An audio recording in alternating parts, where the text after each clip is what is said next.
texto que nós vamos ler está em 1 Reis 18, 21. Então Elias se chegou a todo o povo e disse: até quando cocheareis entre dois pensamentos?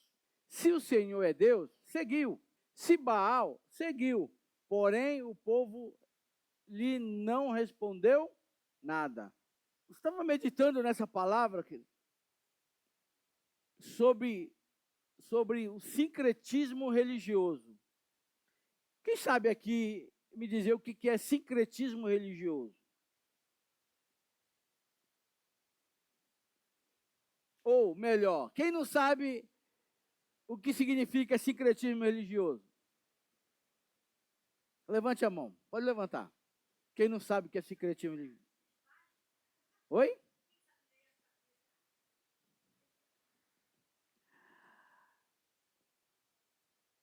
Vamos lá. O que é sincretismo espiritual ou religioso?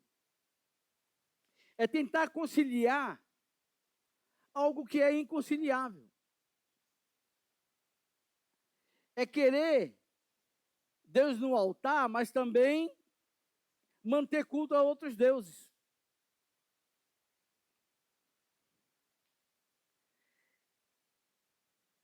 Não é negar a Deus, sincretismo religioso. É querer dividir Deus. É querer dividir o seu coração para Deus e para as outras coisas. Amém? Então, o sincretismo religioso é isso.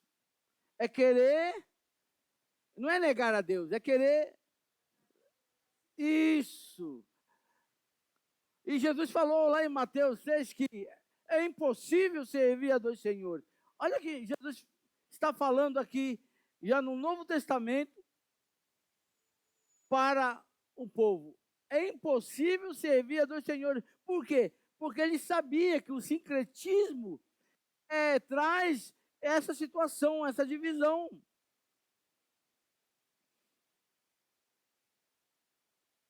O problema aqui, querido,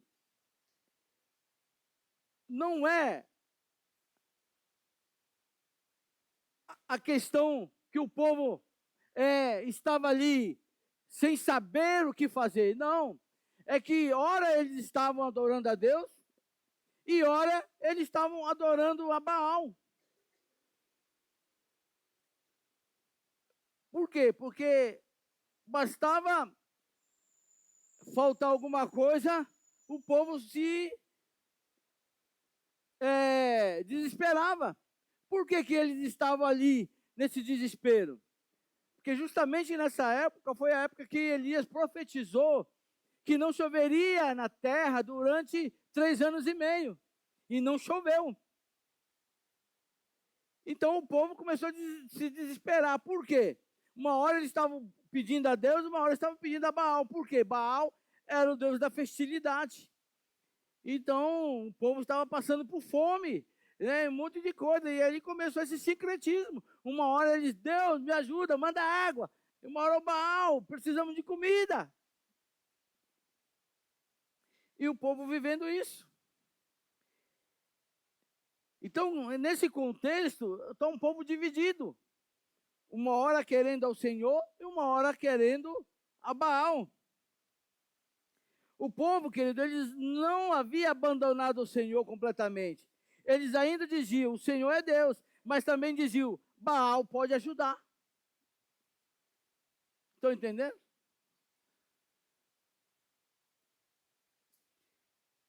E por que o Senhor, então, ministrou essa palavra no meu coração?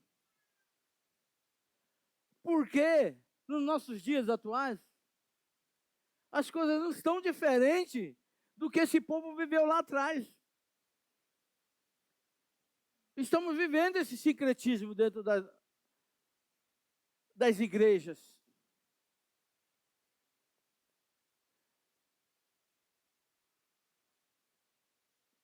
Eu posso dar um exemplo. Por exemplo, final de ano. Final de ano tem muito crente vivendo esse sincretismo. Acreditando em coisas que não são verdade.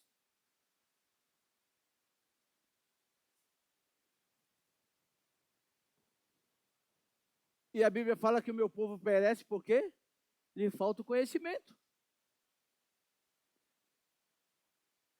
Muitas pessoas vieram perguntar para mim esse final de ano: pastor, o senhor não comemora o Natal? Não. Por quê? Eu falei assim, porque na Bíblia, lendo a Bíblia, não encontrei nenhuma referência que Jesus nasceu dia 25 de dezembro. Não existe referência bíblica. Não existe. Que Jesus nasceu dia 25 de dezembro. Quem já leu isso na Bíblia?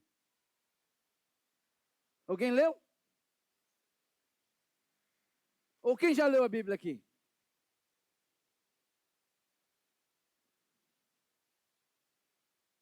Já leu?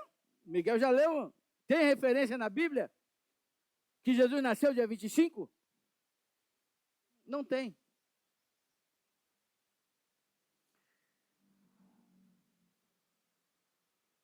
Por quê? Porque isso, na verdade, foi um sincretismo. Teve um imperador romano chamado Constantino. Quando ele se converteu, ele não deixou as práticas romanas e trouxe toda essa liturgia pagã para dentro da igreja, quando ele se converteu. Estão compreendendo? Porque dia 25 de dezembro, você pode pesquisar aí no Google, dá um Google aí, você vai ver que é aniversário do Deus Sol. Comemora o dia do nascimento do Deus Sol, que tem por nome Tamuz. Então ele é adorado. Dia 25 de dezembro. E aí ele, como era devoto desse Deus Sol, ele quis trazer, né, e comemorar nessa data o nascimento de Cristo, Jesus. E aí então passou a comemorar. E se você for estudar sobre esses comportamentos, você vai ver que tudo isso foi introduzido dentro da igreja primitiva.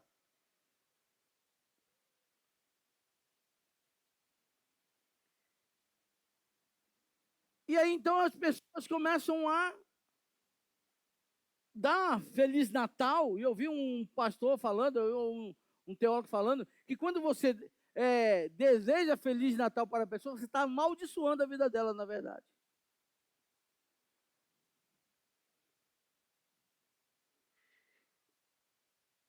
E aí, quando as pessoas falam Feliz Natal, pastor, eu não respondo Feliz Natal também. Eu falo, Deus te abençoe.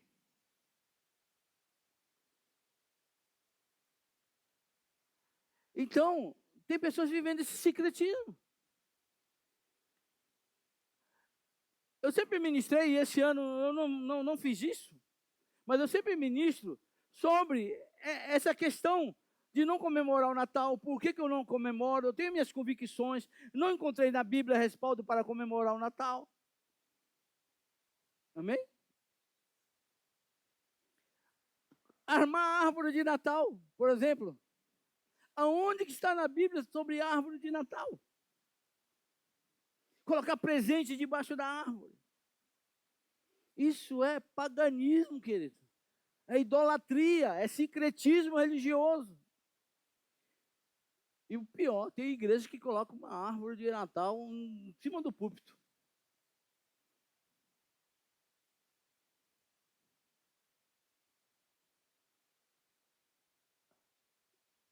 Isso é secretismo. Se você for pesquisar sobre a árvore de Natal, está ligada a Tamuz, está ligada ao Deus Sol, que era um filho que teve um caso com a mãe, e nasceu esse filho chamado Tamuz, e ele morreu quando? Dia 25 de dezembro. E ali, então, onde é comemorado, foi identificado como um pinheiro, como uma árvore, né?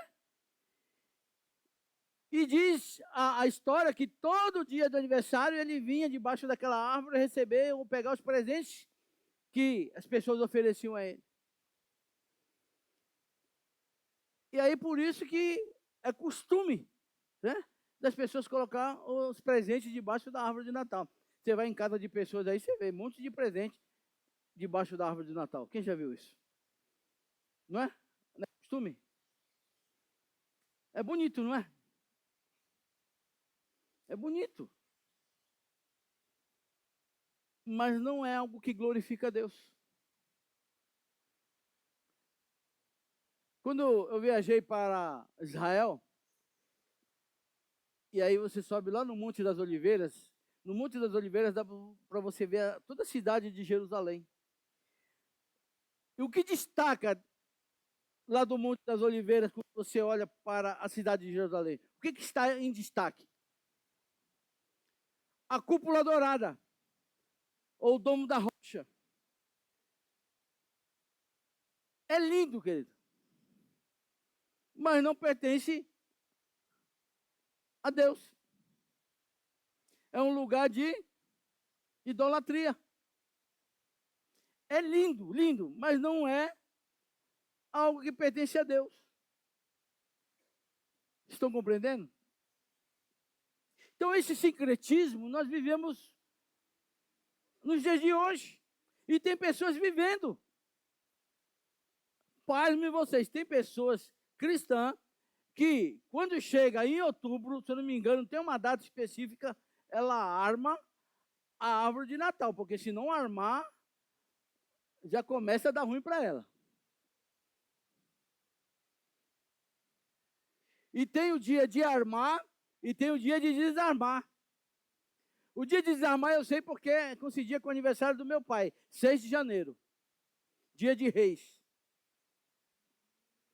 Que era o dia que tinha que desarmar. E se não desarmasse, dava ruim também. A pessoa fala aí que dá uma maldição terrível. E tem crente fazendo isso, querido. Tem crente vivendo esse secretismo religioso.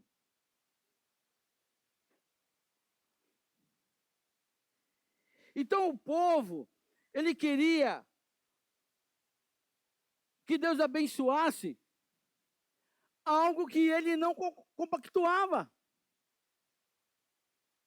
Então quando Elias desafiou aqueles 450 profetas de Baal, por quê? Ele desafiou? Porque Jezabel estava falando que Baal era Deus. E Elias, então, ele disse, bom, se Baal é Deus, vamos fazer aqui uma prova. Vamos lá no Monte Carmelo, e ali nós vamos levantar 2 altares, certo? E vocês vão invocar aí a Baal, e aquele Deus que responder com fogo, esse será Deus, ou esse é Deus. Então, Elias levou aqueles homens lá e todo o povo se pôs ali no monte. E os profetas de Baal começaram ali a invocar. E o segredo, não poderia colocar fogo no holocausto. Tinha que descer fogo do céu e consumir o holocausto. Isso era uma prova real do verdadeiro Deus. Então, os 450 profetas de Baal começaram a invocar, desde a primeira hora da manhã até o meio-dia, invocando e se retalhando, se cortando. E aí Elias começou a falar, olha, invoque um pouco mais, talvez ele esteja em viagem, ou esteja dormindo, né? Mas quem sabe ele está dormindo, logo, logo se despertará do sono e vai atender vocês. Então Elias começou a zombar e falar. E os 450 profetas lá se retalhando. E aí acabou a hora deles, Elias foi e consertou o altar. Né? Diz o texto que Elias consertou o altar preparou ali com 12 pedras, simbolizando as 12 tribos de Israel, colocou ali um novilho que o povo doou para o sacrifício, não saiu ali do bolso de Elias, o povo que doou. Então ele doou e preparou tudo. Elias preparou tudo, querido. Depois que ele consertou o altar. E ele só fez uma oração simples. Senhor, para que esse povo saiba que tu é Deus, desça fogo do céu. E diz a Bíblia, querido, que naquela época, o que estava escasso na época? Água. Estava escasso água, porque era o período de escassez de água, porque Elias profetizou que durante 3 anos e meio não podia chover. E o que Elias pediu que o povo fizesse? Pegue aí, né, água e regue o altar com água. Fizeram isso por 3 vezes. Jogaram água no altar. Quem já fez churrasco aqui? Quando você molha carvão, você consegue acender o fogo? Não. E o povo pôs água em cima do altar, que a água, diz o texto, que desceu e formou ali uma aliança de água ali, ao redor do altar. E Elias fez a oração, para que saiba que existe um Deus em Israel, desça fogo do céu. E diz a Bíblia que desceu o fogo do céu, consumiu o holocausto, consumiu tudo, e ainda lambeu a água que estava ao redor. Amém? Então Deus, ele é Deus, ele não precisa dividir a sua glória com ninguém. Ele quer exclusividade. Um homem somente foi suficiente para mostrar e demonstrar quem era Deus em Israel. Só que aquele povo, querido, era um povo muito miscigenado, um povo que uma hora estava seguindo a Deus, uma outra hora estava seguindo outros deuses. Não é assim? Não somos assim também? Quando está tudo bem, glória a Deus, né? O crente é fervoroso, né? Agora, quando as coisas começam a apertar, cadê o crente?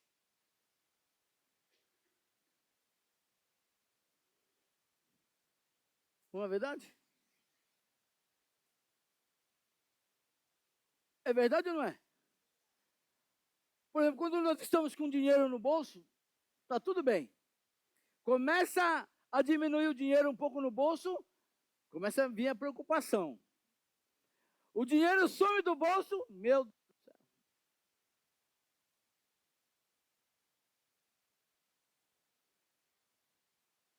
Qual é a primeira coisa que a pessoa faz?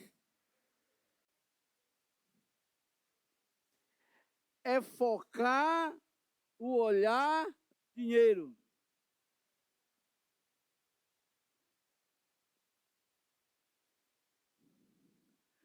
Foca no problema, em vez de focar naquele que pode solucionar o problema. Não é isso que acontece conosco? Falta o dinheiro, meu Deus do céu. Preciso do dinheiro para pagar a conta. Preciso do dinheiro para isso. Não, querido, o dinheiro não é a solução. A solução é você colocar o foco naquele que pode resolver toda e qualquer situação. Amém?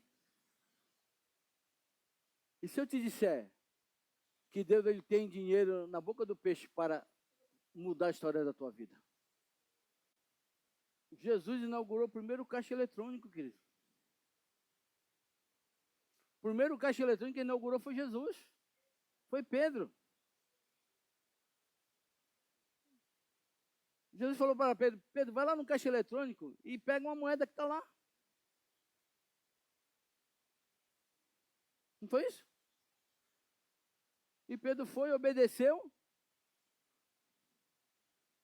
Só doido que faz isso, né? Só quem é obediente que faz isso. É? Se um profeta falar assim, olha, vai que na boca ali de um bicho tem tantos milhões, você iria? É? Você ia acreditar nisso? Hein? Não. Você acreditava nisso?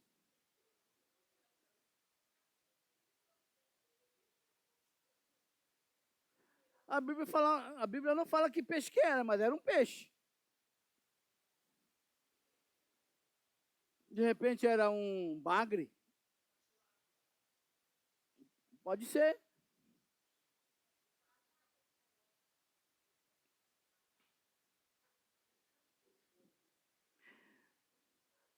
Mas Pedro acreditou, foi lá, pegou o peixe, abriu a boca do peixe, tinha uma moeda lá, que deu para pagar os impostos que eles estão devendo. Olha o que Deus faz. Deus faz ou não faz? Faz. Faz. Esse mesmo profeta, Elias, ele sai lá do descanso dele, porque quando ele falou que não ia chover, ele foi descansar. Aí acabou o descanso. Deus fala, ó, levanta, vai para Serepta, que eu já preparei uma mulher viúva, ainda é categórico aí na palavra, uma mulher viúva para te sustentar.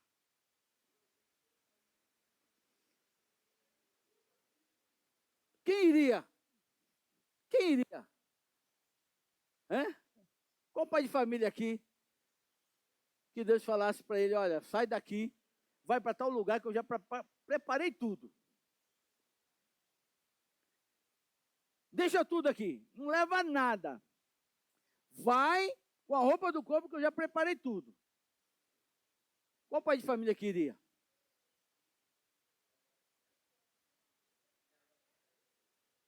Não, estou falando para o pai de família. A mulher ela é mais corajosa.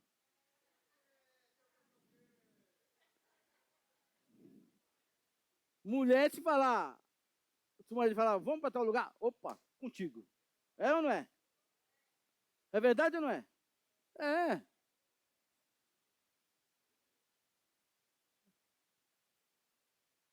Aí Elias sai de lá, do Querite, e vai para Serepta. Quando ele chega lá na cidade, ele encontra uma mulher pegando ali uns gravetos para cozer um único bolo, porque ela só tinha aquele bocado de farinha. E no mínimo, o Espírito testifica com o Espírito de Elias e fala assim, ó, essa é a mulher.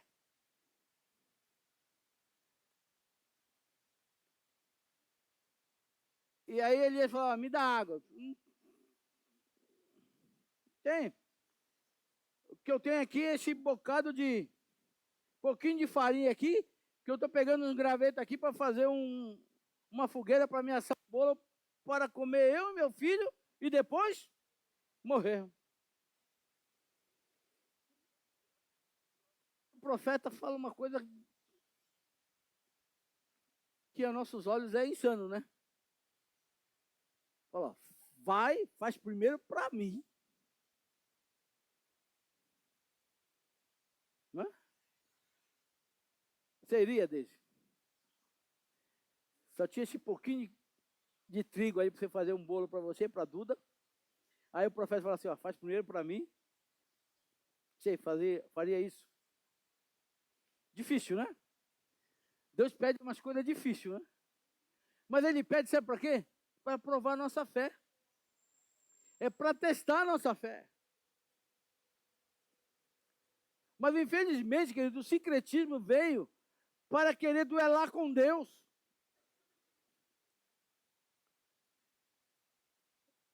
Porque o inimigo sabe que se ele conseguir se infiltrar, ele ganha atenção também. E aí a mulher então traz para o profeta. Aí o profeta entrega a palavra e declara que a farinha da panela não vai acabar e o azeite da botija também não. Até que volte a chover. Até que volte a chover. Olha que tremendo. Olha que poderoso isso. Então Deus quer que nós vivamos, queridos, os milagres dele. Porque Deus tem milagre para nossas vidas. Só meia dúzia acredita. Deus tem milagre para nossas vidas. Amém. Então receba.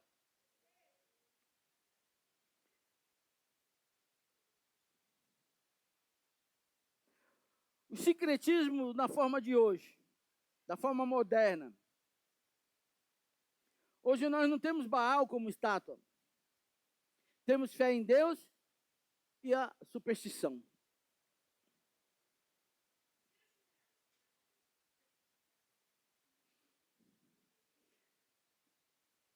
Tem muito crente supersticioso. Eu vou dedurar aqui a avó da Mara, da minha esposa. A avó da Algisa, né? Crente, uma senhorinha crente, orava de oração, mas era supersticiosa. Não passava debaixo da escada. Se visse um gato preto dia 13, sexta-feira 13, Deus o livre. Só faltava fazer o sinal da cruz.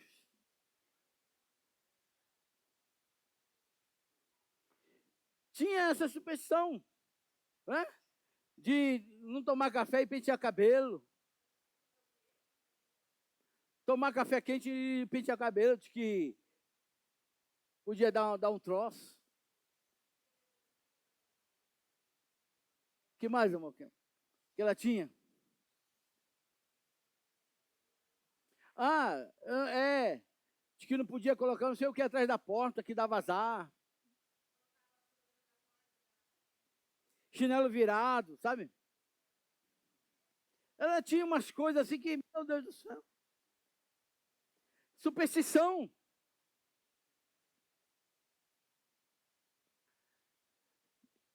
E aí as pessoas esquecem que Jesus Cristo ele veio para nos libertar de todas essas coisas.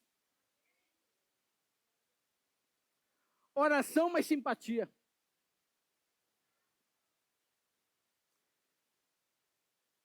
Tem pessoas que estão orando e depois estão fazendo as simpatias ali. Jesus mais amuleto. Cultos e práticas ocultas.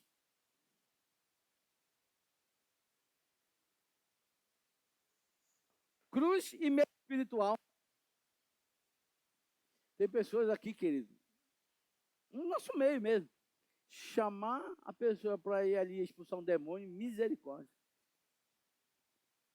Sai correndo. Sai com medo. Jesus que nós... É no nome de Jesus. Mas tem pessoas assim, que você chama ela, vamos ali expulsar um demônio, Deus o livre.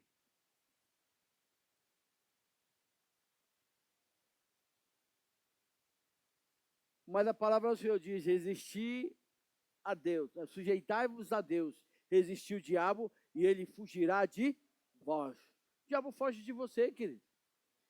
Só você está em obediência a Deus, ele foge de você. Se você for obediente a Deus, ele corre de ti.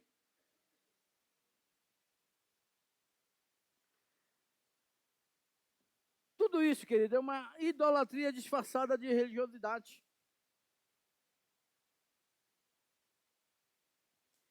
E como eu disse, ninguém pode servir a dois senhores. Mateus 6:24. E diga para a pessoa que está ao seu lado: o altar revela o coração.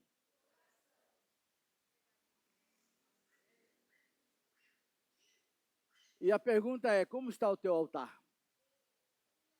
Está dividido entre Deus e o sincretismo ou está exclusivamente para Deus?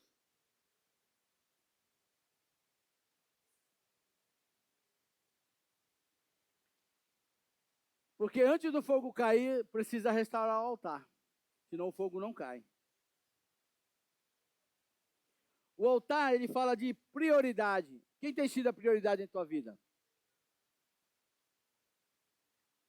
Deus ou Mamon? O altar fala de entrega. O que vocês têm entregue no altar do Senhor?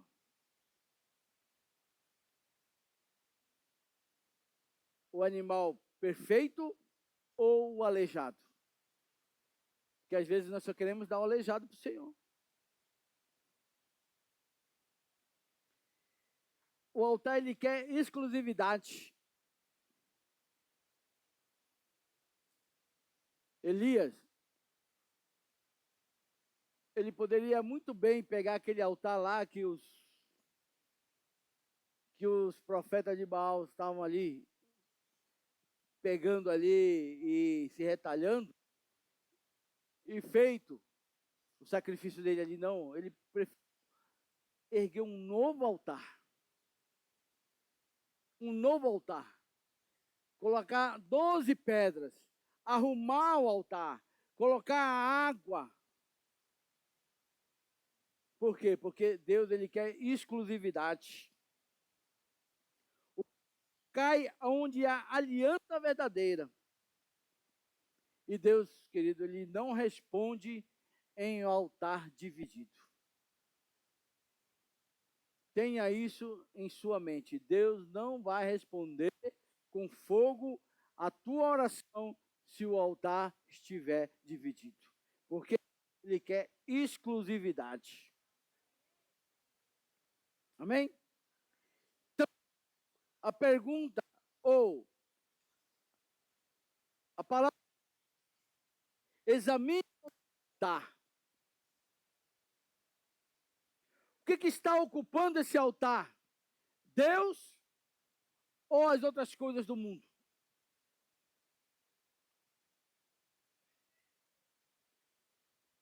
Por quê? Porque Deus, em Êxodo 25, diz que Deus é um Deus zeloso. Em outra tradução está falando ciúmes. Mas eu prefiro ficar com essa tradução, que é um Deus zeloso. Ele tem zelo, ele não tem ciúme. Ele tem zelo pelo que é dele. Amém? E ele quer exclusividade no teu coração.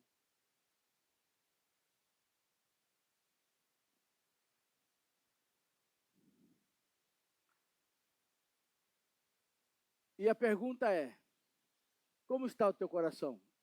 Ou como está o teu altar? Está dividido ou ele é exclusivo de Deus?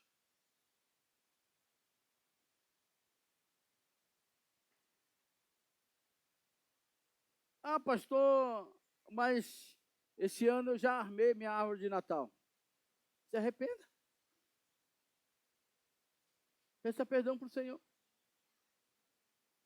Vou contar um segredo para vocês.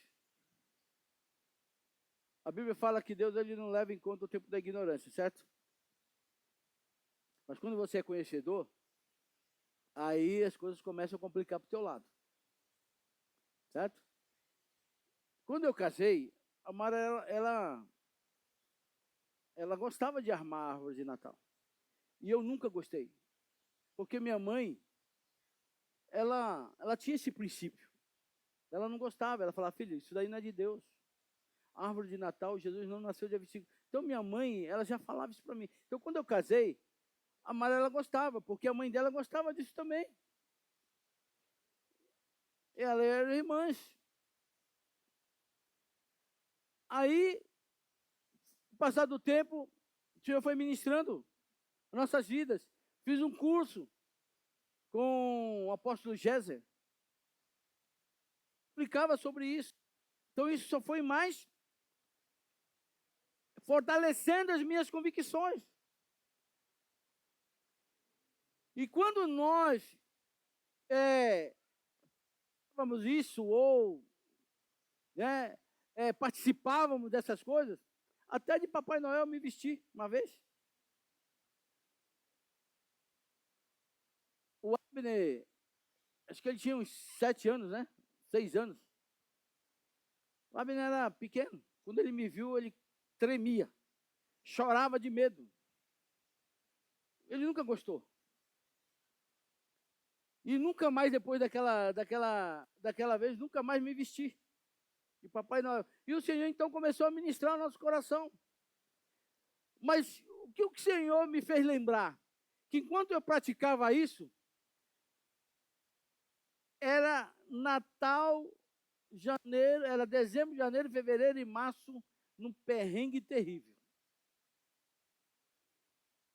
Financeiro. Não tinha dinheiro para nada. Depois que nós deixamos de praticar essas coisas, nunca mais passamos aperto financeiro no final do ano e começo dos anos. Estava lembrando disso. Nunca mais. É verdade? Nunca mais. Pelo contrário, ajudávamos pessoas. Por quê? Porque Deus quer exclusividade. Ele quer te abençoar, mas Ele quer exclusividade. E ali nós estávamos com o nosso coração dividido, adorando a Deus e com secretismo religioso. Olha para a pessoa que está ao seu lado. Diga assim para ela: vamos arrumar o altar?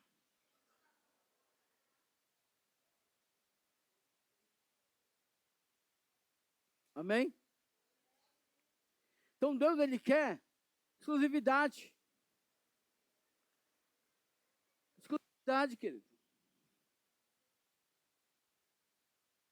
Ele quer exclusividade no nosso coração.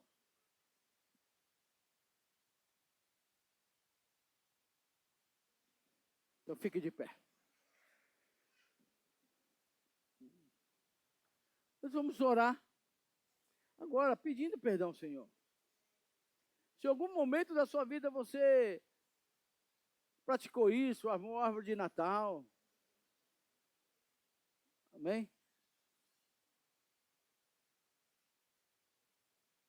Eu não estou te proibindo a fazer isso. Nunca proibi ninguém. Eu só estou ministrando aquilo que eu tenho como convicção. Se isso for bom para você, faça. Se não for, continua. Amém? Amém? Eu nunca proibi ninguém. Olha, vocês não podem. Não, cada um é dono da sua casa. Eu não mando na sua casa. Amém? É você que sabe quem que pode entrar na sua casa ou não. Não é verdade? É você que abre a porta da sua casa, fala, você pode entrar, você não pode. É você que determina. Amém? Eu só estou orientando e ministrando. Não estou proibindo ninguém. A minha fala aqui não foi, ó, vocês não podem, estão proibidos. Não. Eu estou ministrando para trazer uma consciência, amém, do que é uma vida com Deus. Sem paganismo, sem religiosidade.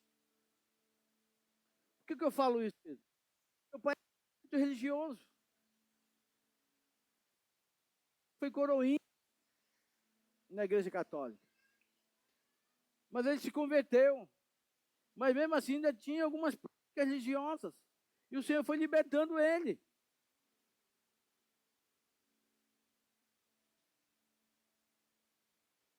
Amém? Então, o que devemos fazer? Arrepender. Peça perdão, Senhor, eu te peço perdão, porque eu já fiz isso, eu já incentivei isso, eu já enfeitei minha casa, coloquei guirlanda na porta.